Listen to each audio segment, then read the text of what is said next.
Hi and welcome to my channel. I am so glad you're tuned in today. I believe what I'm about to teach will benefit you in the direction that God is taking you. So stay tuned. Have you ever had an annoyance in your habits that make you think, I need to wake up and shake this off? Yani siku moja, I will shake this off.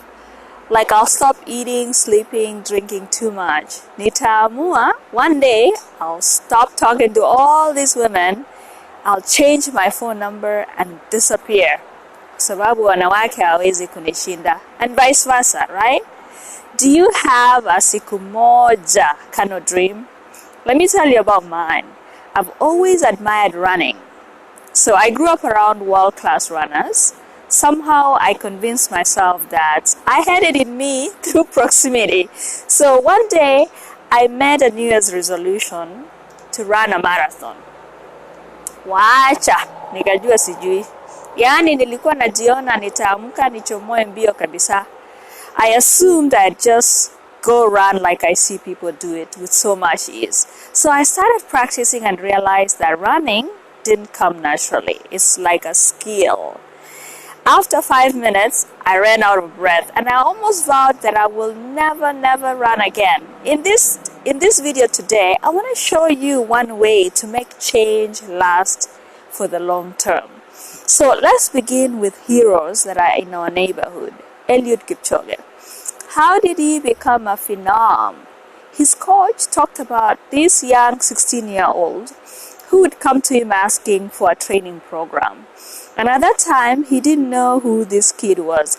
And after Eliud had gone to him a few times, his coach got curious and asked him, "Who are you?" After he introduced himself, he gave him a 2-week training program to begin. And then Eliud kept coming asking, "What's next?" Where does your journey to changing something about life begin? For Eliud, it began only with a 2-week program.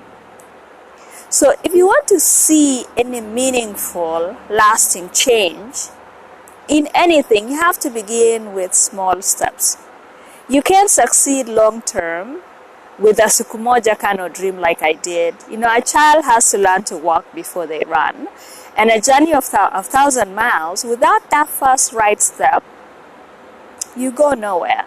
So it's no wonder the scripture says that if you're faithful in little things, you'll be faithful in large ones. And if you're dishonest in little things, you're going to be dishonest in great responsibilities. So setting small goals, it's very hard. Why? Because we tell ourselves like, these small goals, I'm bigger than that. We hate planning small because small makes us feel that we are not strong and bold. And another enemy for progress is the illusion of knowledge. We think we know what to do when time comes. No wonder Mark Twain said that it is not what you know that will get you in trouble. It's what you know for sure that just ain't so. So is there any skill you want to learn this year? And you've seen other people do it with so much ease? Don't fall into the illusion of knowledge. What seems easy or hard might not be what it is. So try it yourself and see how you fare. Think of a time you had a big project. What was the first step? The business, the relationship that failed. Why did you quit? Just think about it. Is it because ulianza na nguvu, sivyo? So minimal improvements will always get you results. You know, we fall because we don't separate the dream from the hustle. Dreams get everyone excited, but you need to focus on the daily steps, the less exciting things. They deliver you the dream. So no wonder they say the dream is free, but the hustle is sold separately. No, David in the Bible prayed saying, "Lord, order my steps." Not the grand dream, putting one foot in front of another. No, God is a God of process. He used 7 days to create. Si ati alishindwa kutumia 30 minutes. No, He's a God of process. Everything had its day, even a rest day. Process, right? So a dream looks like this. I want 1,000,000 views in my video, but the steps looks like this: 10 views a day, or even in a month or a year, and then you build from there. A dream is, I want to be a world-class musician, but the steps are selling 10 albums in your hometown. You know, there was a story that I read about a man who was afraid of elevators and flying. So this fear kind of limited his ways in many ways. So he created a gradual process to conquer his fear. The first step he did was he started imagining riding the elevator safely. 3 times a day he would rehearse, just imagining riding that elevator safely. This kind of helped him diminish his fear. The next time he just pressed the button, he walked to the elevator and pressed the button, held the door, and walked outside. Kind of like learning courage in small steps. And finally, he walked in, pressed that button, and let the door close, and he rode the elevator. Seemingly embarrassing, manageable little steps. While riding the elevator, he said, I would distract myself by doing multiplication table in my head.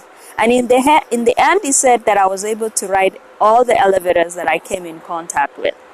So you ought to face your fears with a plan and think small. So if one thing doesn't work, you can always try something else. Someone said that if plan A doesn't work, the alphabet has 25 more letters. So instead of paying a gym, maybe, begin marching in front of your TV while you're watching TV. When the ads play, get up and march. If you want to reduce the intake of drinking too much coffee, drink 1 less sip daily. And if your child has an attention span of 5 minutes, let them read for 5 minutes and allow them to go play and then come back for 5 minutes again. These seemingly very tiny and embarrassing steps will shockingly lead you to big changes, and you'll be surprised that what seemed like impossible task will turn to be the greatest accomplishment.